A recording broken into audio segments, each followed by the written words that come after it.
You're listening to Answers for the Family with Alan Cardoza and Matt Polachek, only on LA Talk Radio. Welcome to another edition of Answers for the Family. I'm your host, Alan Cardoza, and with my co-host, Dr. Matt Polachek, unable to be with us today, I'm reminded of the good work that he does with his clients at the Hazelton Betty Ford Center here in West Los Angeles. But not to worry, he will be back soon.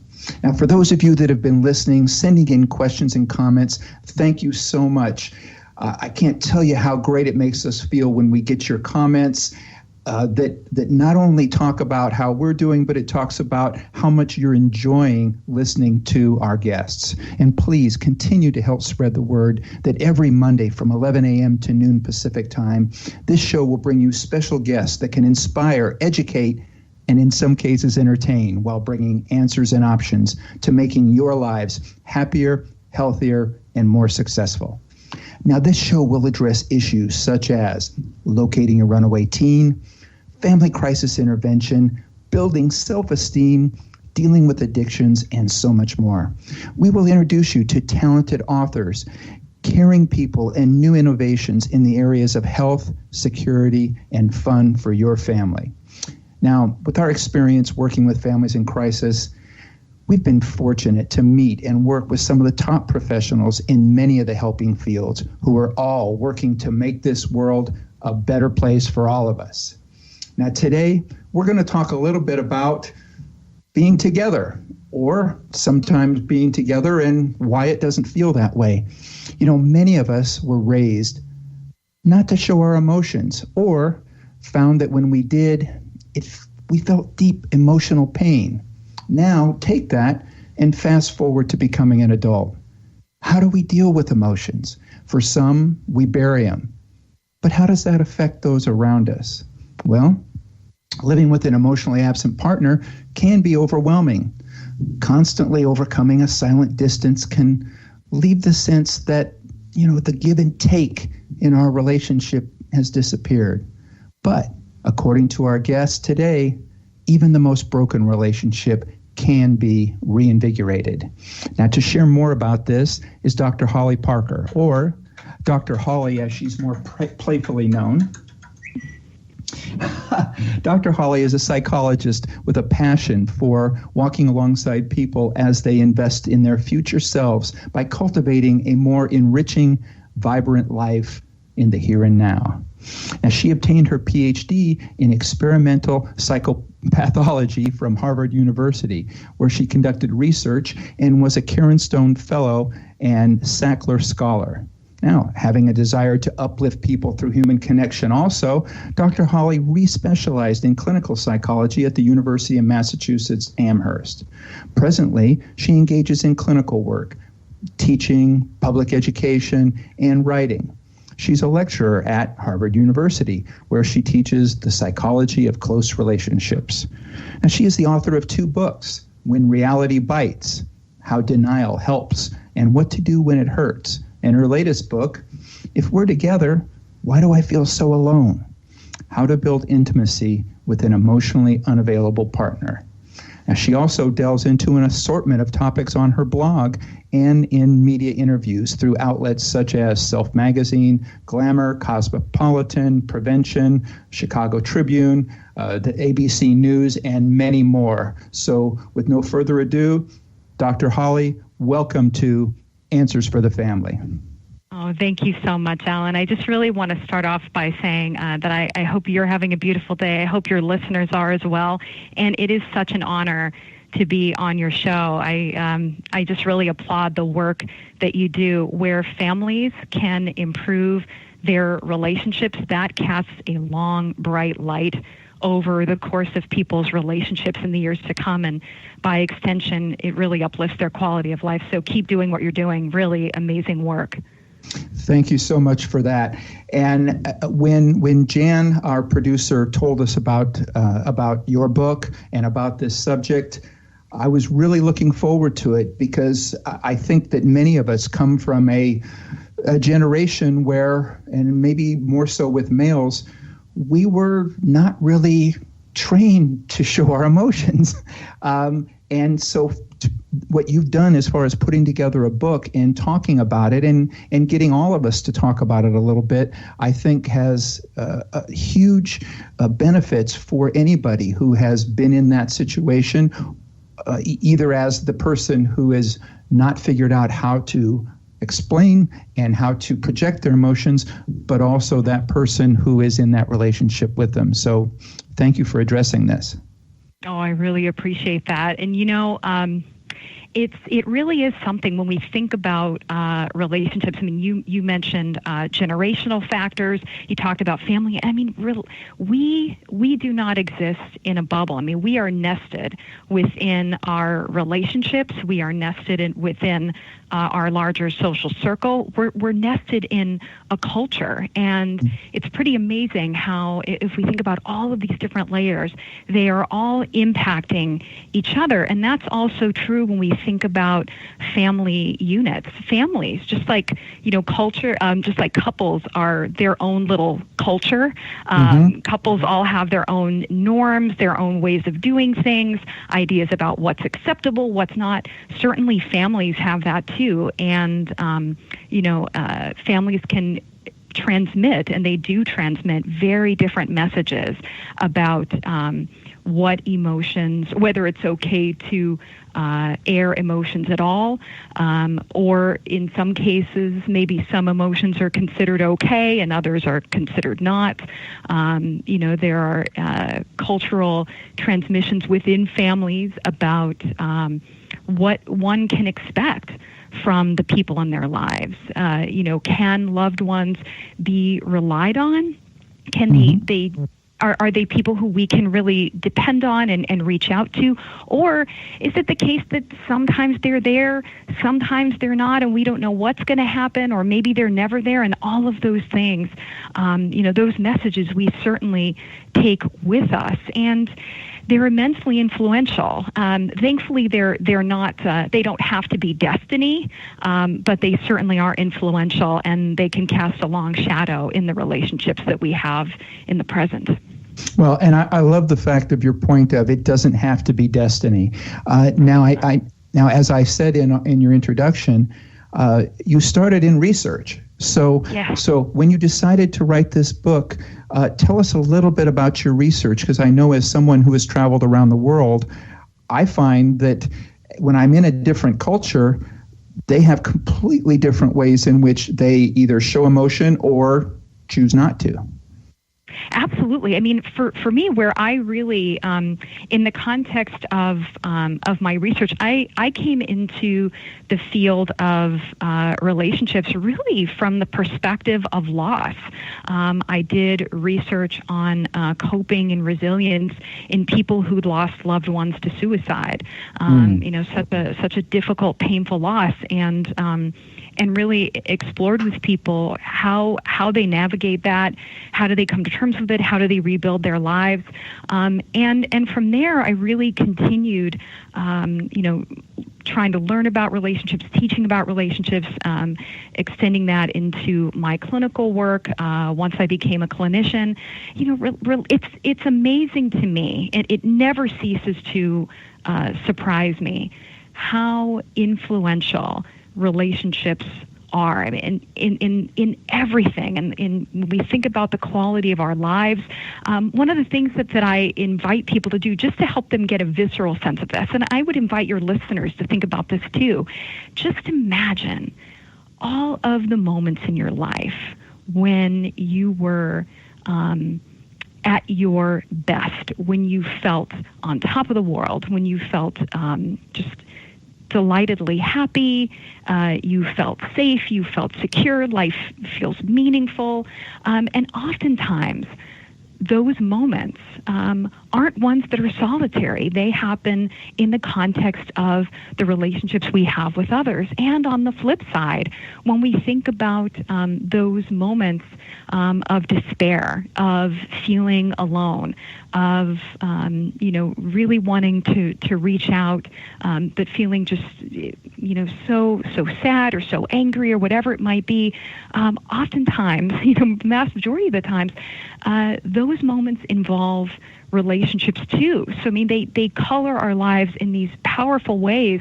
And then when we think about the rules that we get from relationships, relationships form a lot of what we believe is acceptable, is unacceptable. Relationships can be shaming. Relationships can really be uplifting and give us permission to acknowledge things that, that maybe we haven't been willing to touch. And so I think in terms of the message that that relationships give us, even within a particular culture. For example, even in the United States, there's tremendous variability around what kinds of emotions people believe are acceptable to have, what aren't, and also what the consequences will be if they express them or how they express them. So it's pretty incredible how that affects people's intimate relationships. So, for example, someone may feel, and this is something that I've seen a lot that's actually quite common, is people will think that they're expressing their feelings, and what comes out is anger. So a lot of different painful emotions wind up getting funneled into anger, and anger is something that is seen as, somehow acceptable. Also, at a deeper level, it's also less vulnerable. When we feel anger is actually what's called an approach emotion. So if you see two dogs who are about to fight, right, they actually approach each other. So it's actually an emotion where there's much less vulnerability. I've heard people make comments when a relationship ends or a relationship is about to end, or someone's thinking about ending a relationship, in which they'll say, God, I wish I could hate that person. Right? It often feels so much easier. Whereas, what's really going on, and this happens for a lot of couples, is they'll be very attuned to the anger, but won't necessarily be attuned to the fear, to the sadness that's underneath, because that also involves much more of a risk. So that's something that's culturally very common. Now, before we go too much more into that intimate relationship, let's talk a little bit about the relationships that are starting to form at a much younger age. And again, with the focus being around family, in this day and age, I mean, going into school with the cliques and the kids that come home and say, well, I can't hang out with these people, or these people are reacting in this fashion.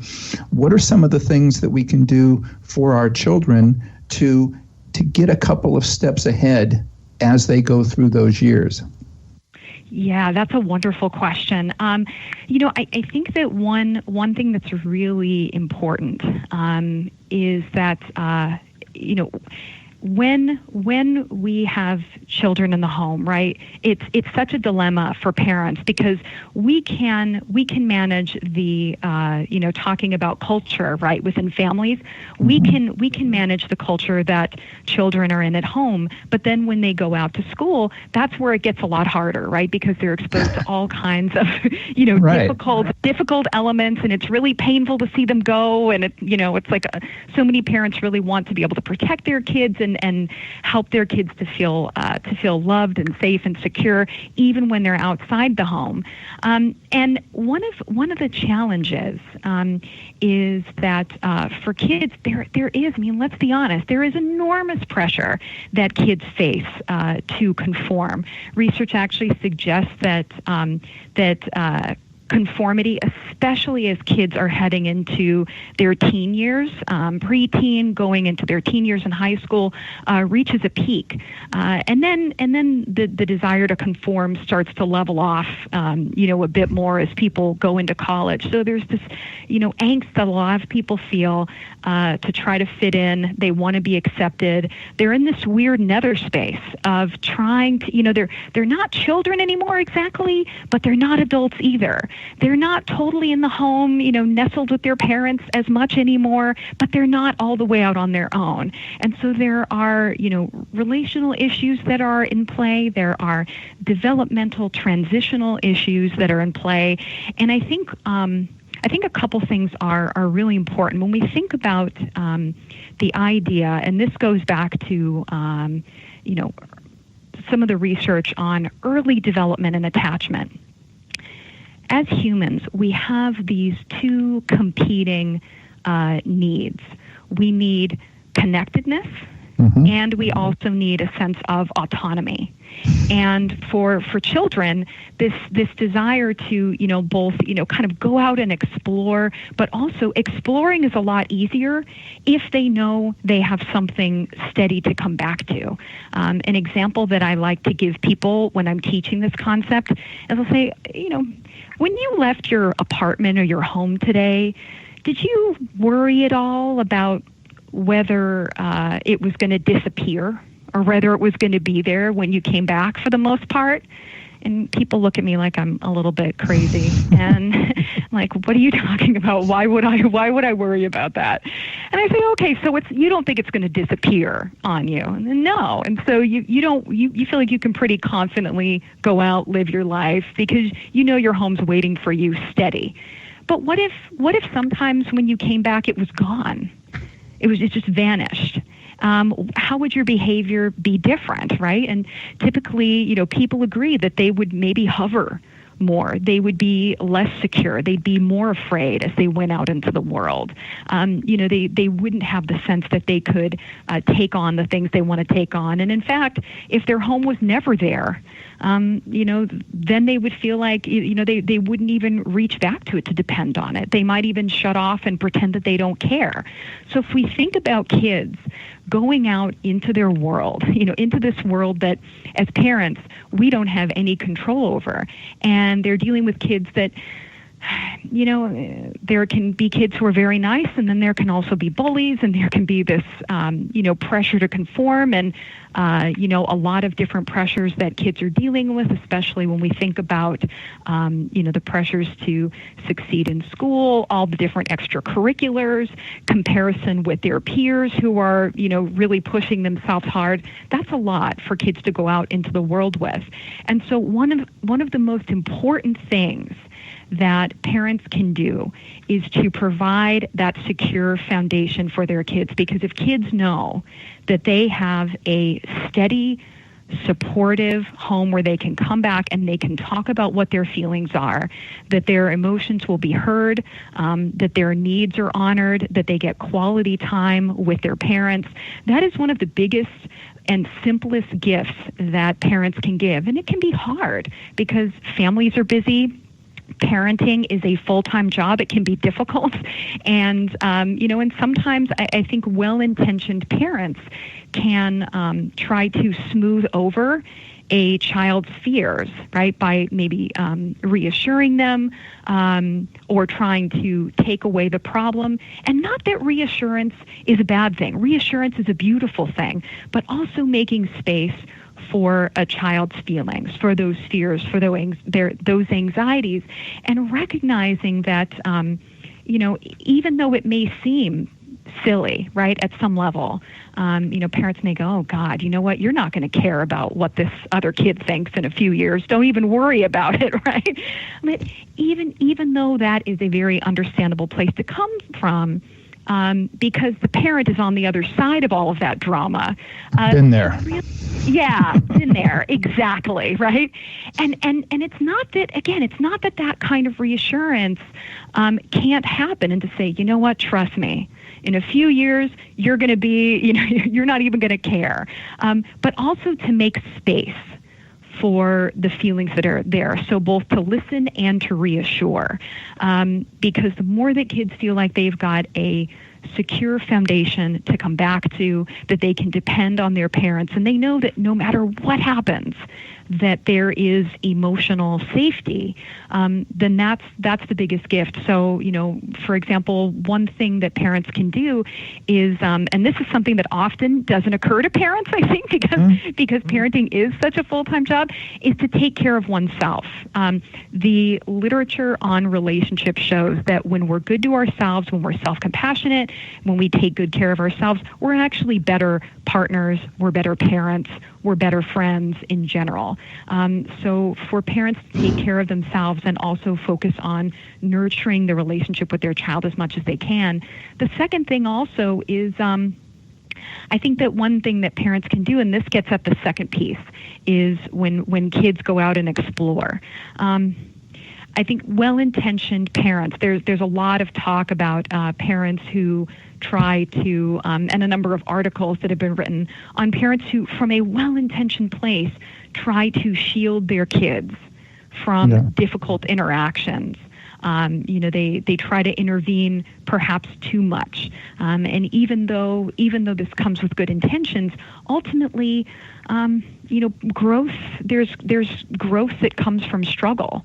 And so for parents to kind of give kids space, security and support, but also space for them to really find their footing, find their social footing, have conversations with them about the need they feel to conform, have conversations with them about some of their judgments about other people, kind of what do they make of that? What kind of relationships do they want? What do they believe, they deserve? How do they want to handle that? And helping kids to talk through some of their own solutions can really be a way of helping them to figure out how they want to handle different social issues and can give them better strength in the process. Exactly. And if you fix everything for them, what are you preparing them for when they become adults? Exactly. I know that I have a great example of that with my oldest son. And he got bullied at school, and he had a young man that kept coming up to him and saying, give me money for lunch. And my son said, well, I don't have any today. Or I would help you. And so the next day, the boy came up and said, give me $5 for lunch, or I'll beat you up. And so my son gives him like $3 and says, that's all I've got. I brought my lunch today, so I don't need it. But so he took the money. The next day, the boy came back and said, you owe me $2. Give me the other $2 or I'm going to beat you up. And he says, well, I didn't owe you it in the first place. You said you were hungry, so I gave you money. So the boy said, well, tomorrow I'm going to beat you up, if you don't bring me money. And was trying to set up this sort of regular situation with someone. And as my son told me that, as a parent, I started to immediately go into this mode of, okay, I'm going there tomorrow. I'm talking with the principal. We're going to fix this. This is not going to happen. He's described this other child as being twice as big as him. And all of these emotions started going in me. And my son looked at me and he goes, Dad, can you not fix this? I'm telling you about it, but at the same time, I'll take care of it. And so. And it was driving me crazy. So the part that I still felt that I had to do was I typed up everything that he had told me over the past 2 days, and of everything that transpired. And I put a copy of it in an envelope in his backpack, and I kept a copy myself. And I said, if anything happens, give this to whoever the authority is there, the teacher or the principal or whatever. And as it turned out, the boy did, after school, try and fight with them. And my son, because he had a martial arts background, when the boy swung at him, my son hit him and the boy went down. And he just stood over him and said, just stay there. Well, the teachers ran up, and the teachers only see the second, they don't see the one that swings and misses. Yeah, of course. They only see the one that hits. Right. So they take both of them to the office, and then they call me, and I said, did my son give you the paper? And so they get the paper out of the backpack, and sure enough, after reading that and talking to a few other kids, the other boy got suspended. My son didn't, and the principal actually said that they were very happy about the fact that once the boy was down, he didn't pursue it. He hit him once, he went down, and that was it. He just stood there like, I'm not trying to be a bully. I'm not trying to make you look bad, but I'm also not going to let you harm me. Right. But that was the most difficult thing for me. I couldn't think that whole day. I was at the office going, oh what am I going to do? So yes, that desire to fix and to help, and it's so strong. But I love the fact that in his case, he understood it and actually, took the initiative to say, just let me handle it. Yeah, that's such a perfect example, right? And I love that story, right? Because you really highlighted how hard it is to sit back and not intervene. That a natural instinct would be to jump in and, okay, I'm your parent. I'm going to protect you just like I protect you at home. I'm going to protect you out in the world, and I'm going to come and make everything better. And so many parents, wind up doing that. And even though it comes from just the most loving place, it really, one thing that I think about. When I think about kind of protecting children in all kinds of different circumstances like that, right? Like kind of intervening and, protecting them from the natural challenges that they'll have to face is, at what point does intervention end? And so if kids grow up learning that when anything bad happens or anything stressful happens, that their parent's going to come in and make it go away, or their parent's going to come in and fix it for them, then as you rightly asked, what are they being prepared for? And what happens when they get older? Because the challenges tend to get greater, right? They don't get less when people are kids typically. And so, for people to kind of, be able to find themselves. There's something very powerful, I think, in facing discomfort. There's a wonderful quote that I love that's, that probably many of your listeners, I'm sure, have heard it. Life begins at the edge of your comfort zone. And when we face challenges, when we are uncomfortable, and granted, being bullied and facing difficulties, that's, certainly, we don't want that. But when we do face barriers and obstacles, to be able to take them on, and not have them wiped away, but to really show ourselves that we can face them and overcome them, that's what really instills mastery and really helps strengthen people's coping repertoire, and they learn more about just what they're capable of.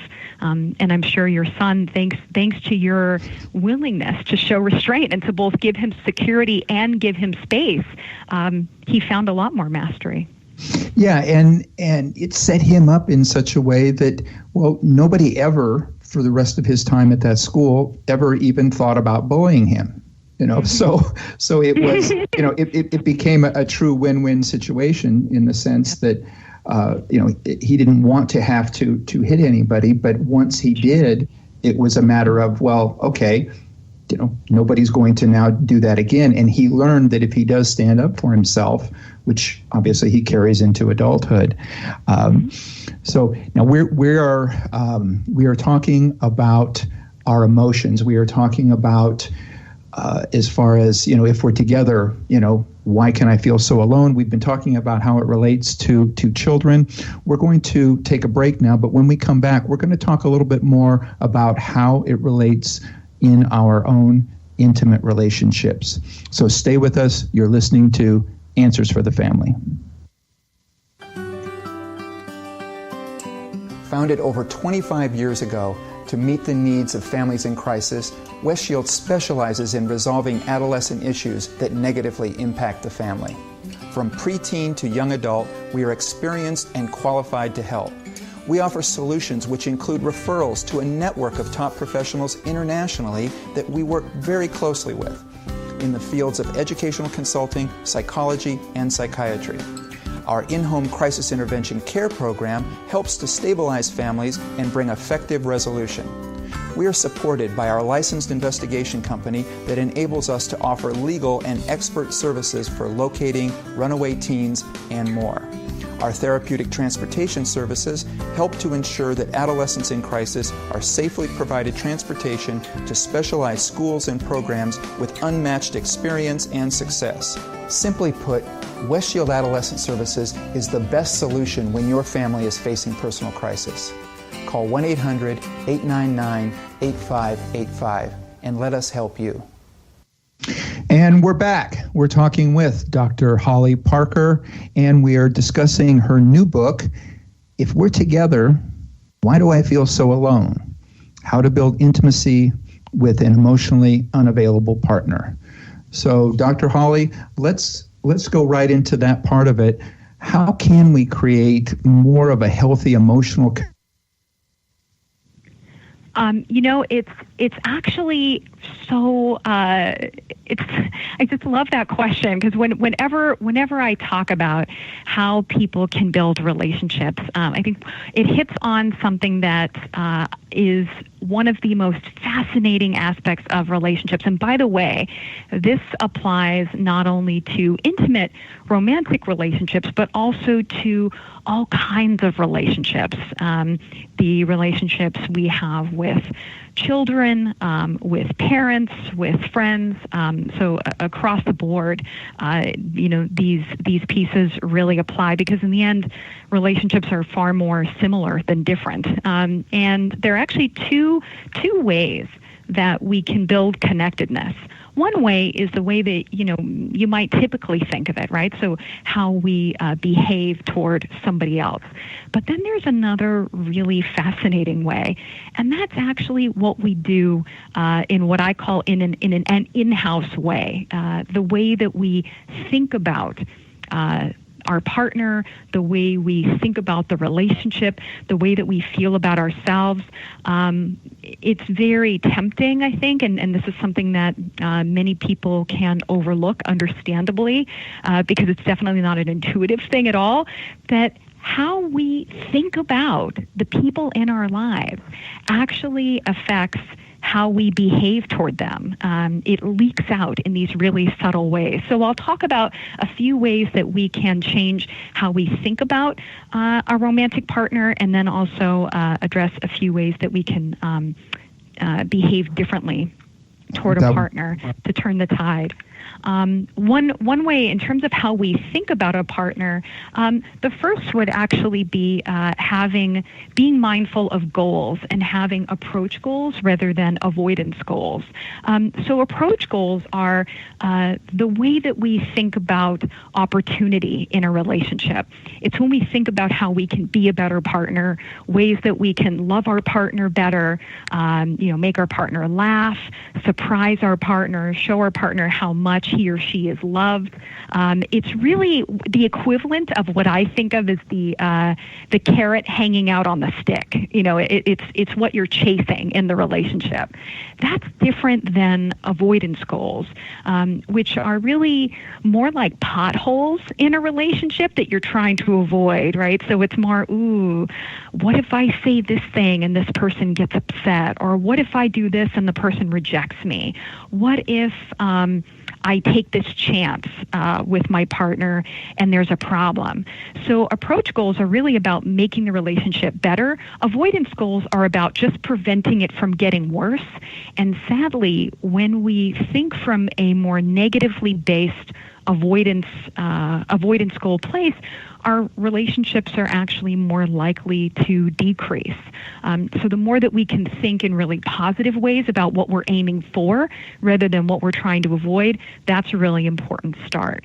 The other thing... I was going to say that, and that makes perfect sense, in regards to coming from a positive place or coming from a negative place.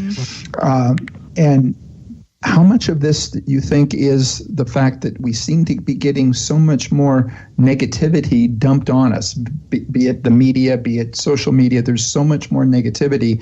Do you think that's seeping into the point that it's causing people to work more from that negative position in their own intimate relationships? I think that in terms of, definitely if we're taking on negativity ourselves, And if we extend that to our relationships and we think about our partner in, more skeptical ways, we don't give our partner the benefit of the doubt, certainly that can erode relationships. And I think it really depends on whether we transfer the negativity that we're encountering in the media into our own relationships. For some people that may be the case, for others maybe not. I think that one area in particular where relationships are more vulnerable is in the messages that people encounter about, and this is actually a really big one, is the messages people encounter about how relationships are likely to go. So, I think of cultural messages that we get, particularly in the United States, around relationships as almost like having a long-standing romantic, passionate relationship really tends to get equated with the lottery, in a sense, where, it's this thing that we really want, right? This wonderful thing that would be fabulous to happen, but a lot of people, most people that I talk to, and a lot of what we encounter in the media, to your point, really conveys a much more pessimistic view of relationships. And so people go into their relationships with this idea of, well, you know what, it's great now. We even have language for it. It's called the honeymoon phase, right? Okay. Everything's great now, but eventually it's going to decline. And although some relationships can decline, the problem is that the science actually doesn't support that view, that it's the natural state of relationships to decline. Newer research has actually found that relationships follow different trajectories, and that there are a number of couples who remain romantically, passionately in love with their partner 3 decades down the line.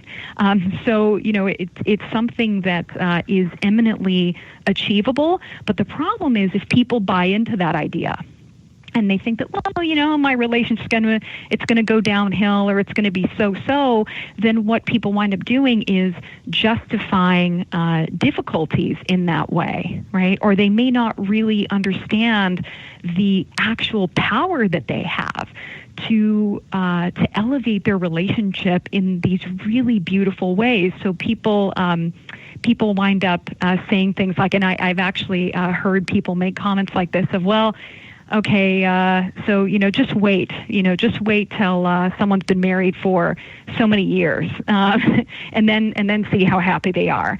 And that kind of idea really reflects this myth that as people are together longer, they're just not going to be as happy. And that's just the way it goes. And that's actually not true. And I think that can really poison relationships. Yeah, and I think that information coming from other people who may think that they mean well. I was thinking about a woman that I knew who talked about the fact that she went to a class to be able to talk to people in regards to improving her relationship. But it was a class of women. And she was telling me about this class, and I was very, very positive in regards to it. In other words, my feedback was, well, that's great. That shows that you really care, and it shows, and I'm talking about all of these things. And this other woman that's part of the conversation says, so in other words, it was a class for how to be a doormat and like it. Yeah. And I thought, wow. But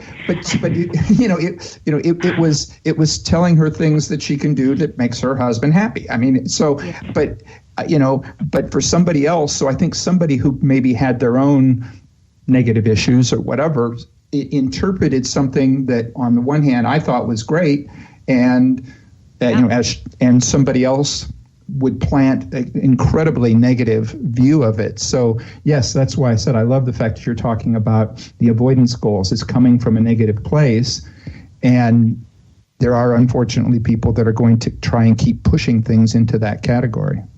Yes, definitely. In fact, as you were talking about that example, what it made me think about is another message that people can get socially is this idea of romantic relationships. And we see this actually in movies, in popular culture, this idea of romantic relationships as being adversarial.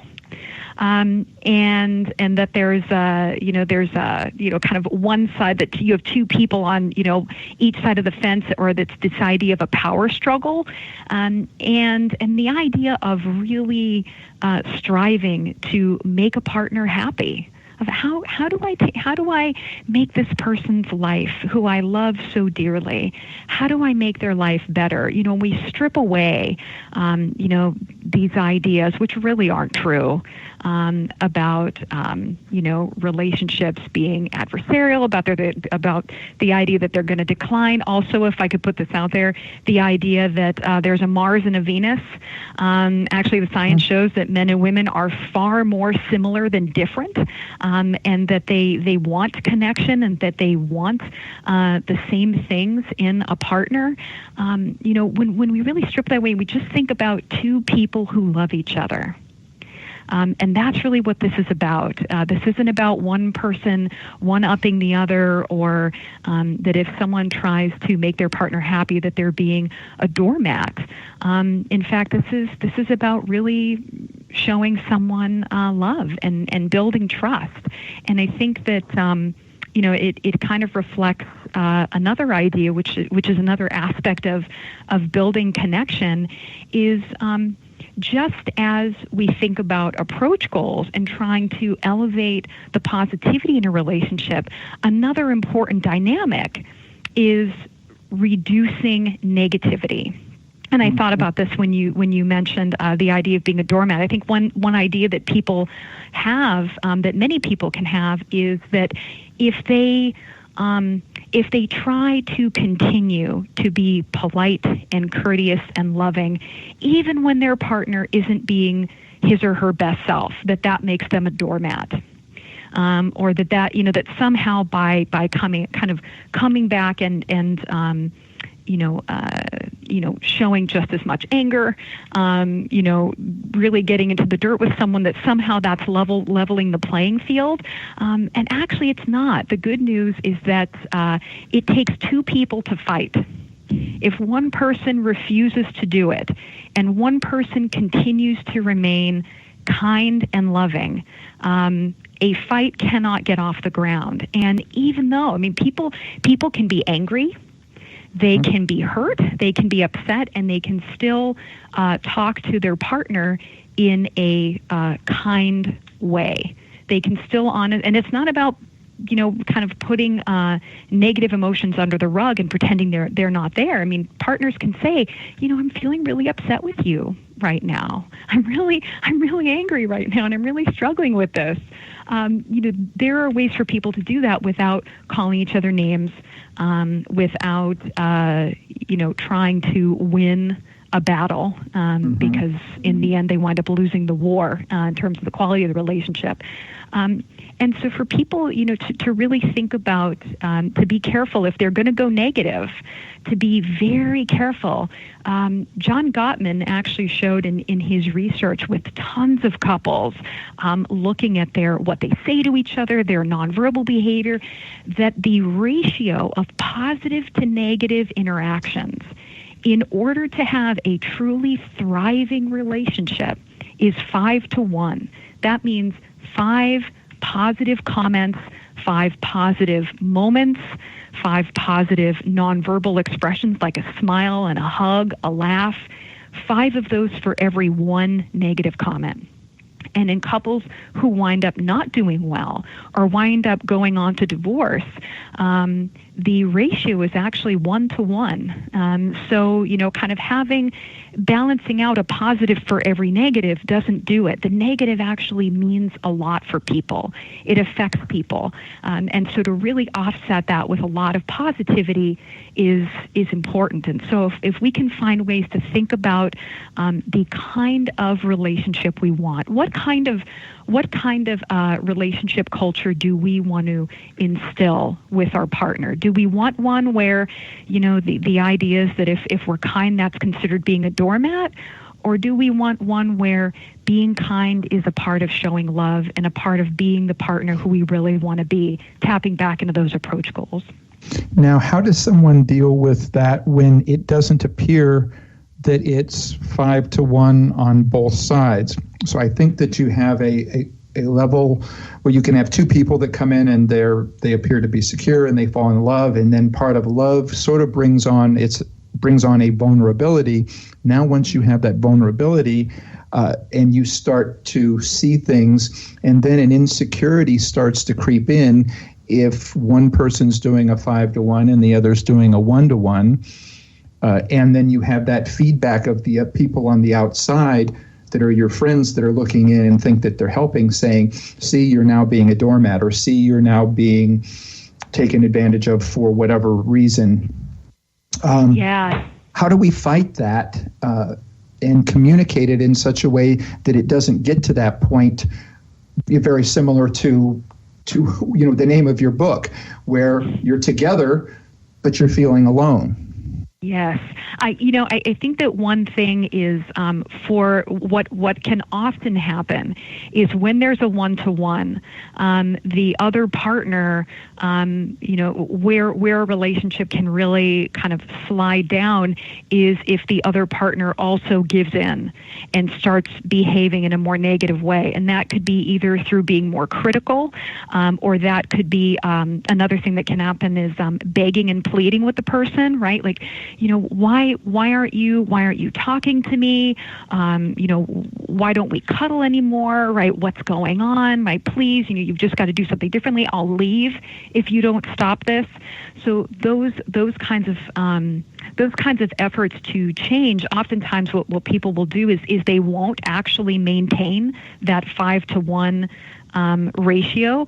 They'll wind up sliding into a more negative direction. Again, from a well-intentioned place, it would seem to make sense that by, telling a partner how upset you are, like begging with them and pleading with them to change and telling them what they're not doing, that would seem to work. And yet it tends to push a partner farther away. That said, if someone can hold on, if someone can kind of turn the tide back and have more of a 5-to-1 ratio and really hold that and get validation from people who support them trying to be the best partner they can. And I think that's a really important piece, is definitely not going it alone, but also seeking out people who support what you're trying to do in the relationship. And if someone can hold on to that 5-to-1 ratio, the odds are that actually the other partner is more likely to come closer. So what happens is people may not hold on to that ratio for long enough, but relationships are ultimately a system. The more that a relationship feels positive and safe, the more apt someone is to move closer. And it doesn't mean that people don't talk about what it is that they want to change, but it's about conveying it in a way that is more productive, right? So, for example, someone might say, when we don't talk, I feel hurt. I'm hoping that we can talk about this more. Would that be okay with you? And really trying to partner with someone, not trying to force them if they're not ready, but being honest about how you feel. And in the end, let's say somebody doesn't change. Let's take it all the way to the, kind of opposite lens of things. If someone doesn't change, then still a person is empowered by thinking about what it is that they want to do with that now. Do they want to stay in the relationship and continue to try to make things better? Or is there a point where they decide, I can't do this? And I think that that's something that people also, need to think about is, what are they willing to do? How long are they willing to stay in the relationship? What kinds of changes do they want to see in order for them to stay? And I think the most important thing is, whether someone stays or leaves, that they always remember that they are empowered to make choices in their relationship. And it's very easy to fall into a place of disempowerment, but to always think, okay, given what's happening now, what do I need and what am I willing to do to move things forward? Wow. I just looked at the time. I could go on, for another hour easily. We've got some questions that came in. I think I'll put them on the website. Again, for anybody that is out there, if it's something that you're interested in, the name of the book is If We're Together, Why Do I Feel So Alone? If you want to be able to get together or to be able to contact Dr. Parker, you can go to the website. It is drhollyparker.com. If you're driving, don't try to write that down. It'll be on our website. But Dr. Holly, thank you so much for coming on. What is next for you? Is there another book in the works? Are there seminars? What are the things that are going on that people can get more information on this? Yeah, so thank you very much for asking. So what's coming up next is I'm going to be, right now I'm about to offer another course on close relationships. I'm also going to be writing more about relationships on my blog. So I have I write for Psychology Today, and I also have a blog on my website. So people are welcome to go to my website or to go to Psychology Today. And the title of my blog is called Your Future Self. And so I'm going to be doing more writing there. And then definitely, I've got some other ideas for books in the works. So I'll be sure to keep everyone posted on that as well. Well, again, thank you so much. And I do take this time to acknowledge you and thank you for putting out information out there that really has an ability to make all of our lives better. And isn't that what our goal is anyway? Absolutely. Thank you for all that you do. I really appreciate your time. You're very welcome. And for everybody out there, be sure to put us on your calendar to tune in next Monday and join us in A Leap of Perception, the transforming power of your attention. And please share our show with your friends by suggesting they visit our archives of past interviews at answersforthefamily.com. You may also subscribe or resubmit your name to download your free copy of the Attitude of Gratitude Journal, your 21-day guide to achieving the quality of thankfulness through self-discovery. And if you've already done so and you would like us to read some of your stories or what you wrote in your journal, please email them to westshield@gmail.com, and we will put them on the air and talk about them a little bit. So again, for everybody out there, be good human beings and be with us again next week on Answers for the Family.